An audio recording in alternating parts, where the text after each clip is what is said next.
Hinimok ng PNP Criminal Investigation and Detection Group si resigned Ateneo Blue Eagles head coach Tab Baldwin na harapin ang investigasyon na layong mabigyan ng hustisya ang pagkamatay ng mga student-athlete na sina Rene Baterbonia at Divine Adili.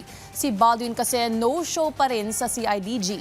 Ang PNP may babala sa dating coach ng Ateneo. Yan ang ulat ni Ryan Lesiges.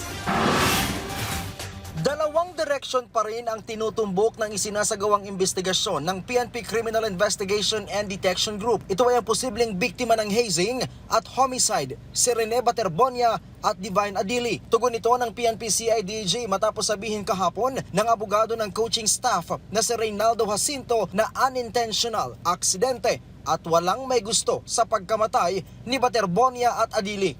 He is not in the position to make any conclusion sa incident precisely because he is not also there during the time that the incident occurred. So maybe he can advise his client to man up also and face the investigation process.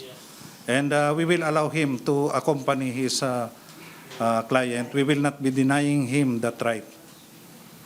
But to continue hiding his practically hiding his client does not serve the end of justice. He is a lawyer. Nanumpa po kayo ng justice. So walk the talk.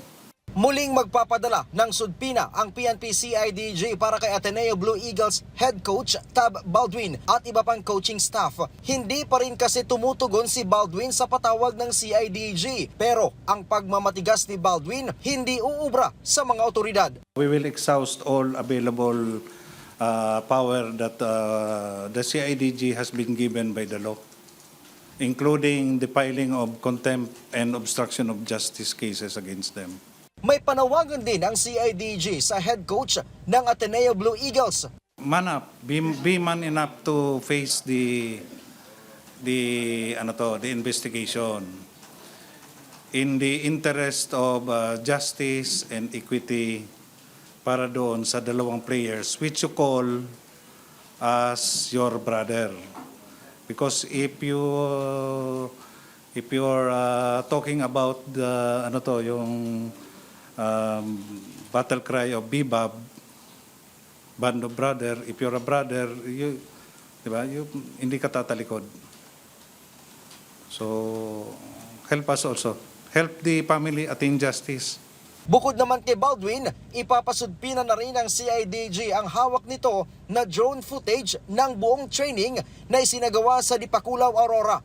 Lumalabas din sa investigasyon ng CIDG na hindi lang 300 metro kundi halos 1 kilometro ang layo ng mga players sa resort nang mangyari ang trahedya. Simula kahapon ay aabot na sa 17 na dati at kasalukuyang manlalaro ng Ateneo Blue Eagles ang nagtungo sa CIDG na tubugon sa kanilang sudpina.